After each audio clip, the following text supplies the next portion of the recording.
Okay, Gudivada ప్రజలకి police శాఖ తరఫున నమస్కారాలు. మన గుడివాడలో మరియు మన రాష్ట్రం మీద 2024లో ఎలక్షన్స్, జనరల్ ఎలక్షన్స్ జరుగుతున్నవి.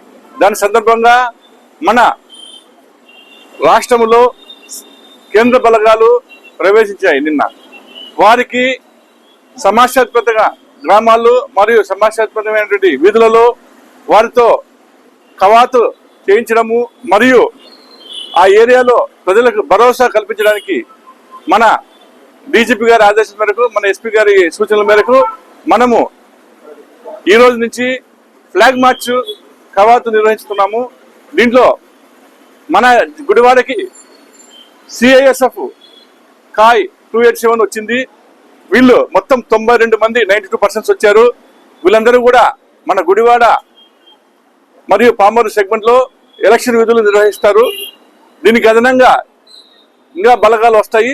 మొట్టమొదటిగా మనకి జిల్లాకి, మనకి గుడివాడకి రావడం జరిగింది.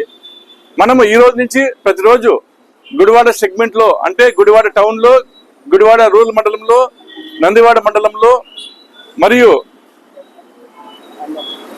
మన గుడ్లవల్లేరు మండలంలో ఇవి ఉంది. తర్వాత పామూరు మండలంలో ఉన్నటువంటి పామూరు సెగ్మెంట్ 5 మండలాల్లో కూడా ఈ విధంగా కవాతులు, తర్వాత సమస్యాత్మక గ్రామాల్లో వారి పర్యటన, తర్వాత కవాతు నిర్వహించడం జరుగుతుంది.